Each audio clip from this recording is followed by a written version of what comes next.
Supreme কোর্টের নির্দেশের পর 7 দিনের মধ্যে অভিষেক বন্দ্যোপাধ্যায়ের মামলার শুনানি শেষ করতে চায় কলকাতা হাইকোর্ট। আগামীকালই মামলার শুনানি করতে চায় কলকাতা হাইকোর্ট। চিকিৎসার জন্য বিদেশ যাওয়ার আর্জি জানিয়েছিলেন অভিষেক বন্দ্যোপাধ্যায়। হাইকোর্টে সেই মামলা ফেরত পাঠায় সুপ্রিম কোর্ট। 1 সপ্তাহের মধ্যে হাইকোর্টকে মামলা শোনার নির্দেশ দেয় সুপ্রিম কোর্ট। সংসদে থেকেও ফের এনডিএর বৈঠকে গড়হাজির 3 সাংসদ। আজও এনডিএর বৈঠকে গড়হাজির আবু তাহের, খলিলুর রহমান ও ইউসুফ পাঠান। আমরা এনডিএতেও নেই, বিজেপিতেও নেই, মন্তব্য আবু তাহেরের। এনডিএর বৈঠকে গড়হাজির থেকেও বঙ্গভবনে মুখ্যমন্ত্রীর সঙ্গে বৈঠকে আবু তাহেররা। সংসদে থেকেও ফের এনডিএর বৈঠকে গড়হাজির 3 সাংসদ। আজও এনডিএর বৈঠকে গড়হাজির আবু তাহের, খলিলুর রহমান ও ইউসুফ পাঠান। আমরা এনডিএতেও নেই, বিজেপিতেও নেই, মন্তব্য আবু তাহেরের। এনডিএর বৈঠকে গড়হাজির থেকেও বঙ্গভবনে মুখ্যমন্ত্রীর সঙ্গে বৈঠক করেন আবু তাহেররা।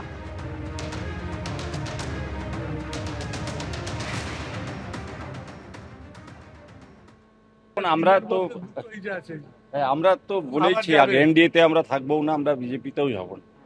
আমাদের সমস্যা সব থেকে বেশি বাংলায়, আমাদের বিভিন্ন কাজকর্ম নিয়ে, বিভিন্ন এলাকার উন্নয়ন নিয়ে আমরা কোনোভাবেই কোনো মতেই বিজেপিও করবো না, এনডিও করবো না, এটা আপনারা নিশ্চিত থাকুন। এটাই আমরা একটা বার্তা দিচ্ছি। এনডিএ রাজ্য মিটিং ছিল, আমরা যাইনি, 3 জন সাংসদই আমরা যাইনি। আমরা এটা যাব না। মুখ্যমন্ত্রী মিটিংয়ে কিন্তু যাচ্ছেন আপনারা, সেটা মুখ্যমন্ত্রী ডেভেলপমেন্টের ব্যাপারে ডেকেছেন, তিনি বাংলার মুখ্যমন্ত্রী, বিভিন্ন আমার উন্নয়নের কাজ আছে, তো উন্নয়নের কাজগুলোর জন্য মাননীয় মুখ্যমন্ত্রী মিটিংয়ে আমাদেরকে যেতে হবে এবং আগামী দিনে পরেও যাব। প্রশাসনিক মিটিংয়ে আমরা গেছি, আমাদের সমস্ত এমএলএরা, এমপিরা সবাই প্রশাসনিক মিটিংয়ে ডাকছে, প্রশাসনিক মিটিংয়ে যাচ্ছি, দিশা কমিটি মিটিংয়ে ডাকছে, সেখানে যাচ্ছি।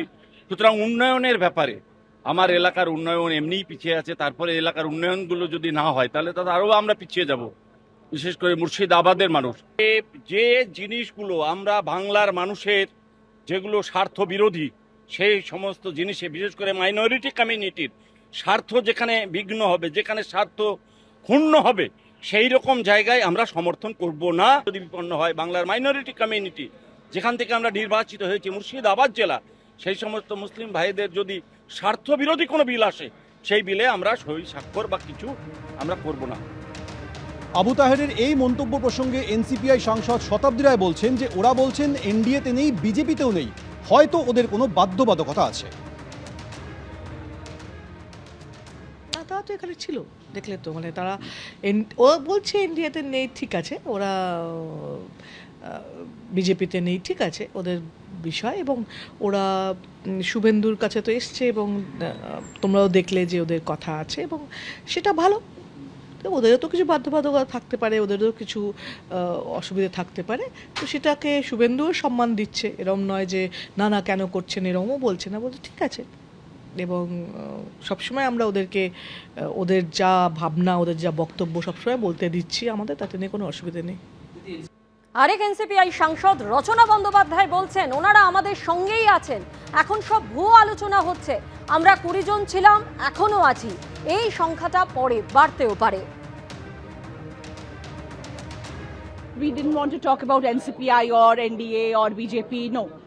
We are supporters of NDA, so naturally we are part of NDA. কয়েকজন এমপি তো এনডিএতে যোগদান নিয়ে এখনো বলছেন, সেটা নিয়ে কোনো আলোচনা হলো? আবু তাহের এবং খলিলুর রহমান। না না, ওনারা আমাদের সাথেই আছেন। এইটা দেখুন, এগুলো ফেক, প্রচুর আলোচনা হয় এখন, অনেক কথা হাওয়ায় ওড়ে, অনেক কিছু হয়, সেগুলো নিয়ে এখন ভাবলে হবে না। আমরা 20 জন ছিলাম, আমরা 20 জন আছি, ইনফ্যাক্ট বাড়তেও পারে। দিদি, আজকের কি রকম কথা বাড়তে পারে? বাড়তেও পারে, কেন নয়, বাড়তেও পারে। 8 জন আছে, আরো কজন আসবে ওখান থেকে? ওদিকে 8 জন আছে, বলতে পারছি না কজন আসবে, বাট বাড়তেও পারে। বুঝে নিন এবার। আজ মুখ্যমন্ত্রী শুভেন্দু অধিকারী বৈঠকে থাকার আগে গতকাল প্রধানমন্ত্রীর সঙ্গে দেখা করেন সুদীপ বন্দ্যোপাধ্যায়।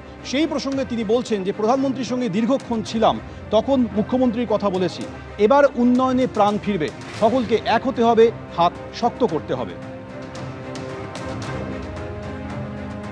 আমি কাল প্রধানমন্ত্রীর সঙ্গে দীর্ঘক্ষণ ছিলাম, মানে আউট অফ ওয়ে। তখন আমি শুভেন্দুর কথা বলেছি যে আপনার মুখ্যমন্ত্রী হিসেবেও যা কাজ করছে সেটার কোনো তুলনা নেই, ও খুব চেষ্টা করছে সকলকে নিয়ে, আপনারা সহযোগিতাটা করুন। তো উনি কথা প্রসঙ্গে বললেন আমরা তো সেন্ট্রালের সহযোগিতা সেইভাবে আগে সরকারকে দিতে পারিনি, সেই দুঃখ আমাদের মধ্যে আছে। কিন্তু এবার তো তাতে কোনো বাধা নেই। তখন আমার মনে হলো যে পশ্চিমবাংলায় উন্নয়নের কাজে যথারীতি প্রাণ ফিরে আসবে এবং ভালো কাজ হওয়া সম্ভব। আর এই প্রধানমন্ত্রীর সঙ্গে সুদীপ বন্দ্যোপাধ্যায় সাক্ষাৎকে কটাক্ষ করেছেন কুণাল ঘোষ। তিনি বলছেন এনসিপিআই এর ভবিষ্যৎ অন্ধকার। সুদীপ বন্দ্যোপাধ্যায় কোন দলে আছেন? নির্বাচন কমিশন ও স্পিকারকে কাজে লাগিয়ে এটা করা হচ্ছে। জনতার দরবারে যখনই আসবে মানুষ প্রত্যাখ্যান করবে। ভবিষ্যৎ অন্ধকার। উনি প্রধানমন্ত্রীর সঙ্গে যে বৈঠক করেছেন এনসিপিআই এর ভবিষ্যৎ নিয়ে, ভবিষ্যৎ অন্ধকার। কারণ এখন নির্বাচন কমিশন বা স্পিকারকে কাজে লাগিয়ে যে প্রোটেকশনটা পাবেন, জনতার দরবারে যে মুহূর্তে এরা আসবেন সঙ্গে সঙ্গে এই বেঈমান গদ্দার মির্জাফর বিভীষণদের মানুষ প্রত্যাখ্যান করবেন। এদের মধ্যে কয়েকজন আছে জেনেটিক গদ্দার, বারবার দেখবেন বদল, এক জায়গা থেকে উপকার পেয়ে বদল, আবার কয়েকজনকে প্রভাবিত করে কয়েকজনকে একটু চাপ দিয়ে এইসব করা হচ্ছে। তো এখন এরা সুদীপ বন্দ্যোপাধ্যায়কে এই উত্তরটা দিন, উনি কোন দলে আছেন? তৃণমূল থেকে জিতেছিলেন, বিজেপির সঙ্গে মিটিং করেন, যাচ্ছেন এনসিপিআইতে শোনা যায়, আর লোকসভা টিভিতে লেখা থাকে টিএমসি সদস্য। এর মানেই কি? এরা তো একদম দোদুল্যমান পরিস্থিতিতে আছে। বিজেপির দয়া ভিক্ষা করে এই কয়েকটা লোক লোভী, এই কয়েকটা লোক গদ্দার, বেঈমান, অকৃতজ্ঞ, নির্লজ্জ, তৃণমূলের ভোটে জিতে, বিজেপি বিরোধী মানুষের ভোটে জিতে বিজেপির কোলে দোল খেতে গেছে। এরা নিজেদের অস্তিত্বের সংকট। এবিপি আনন্দ, এগিয়ে থাকে, এগিয়ে রাখে।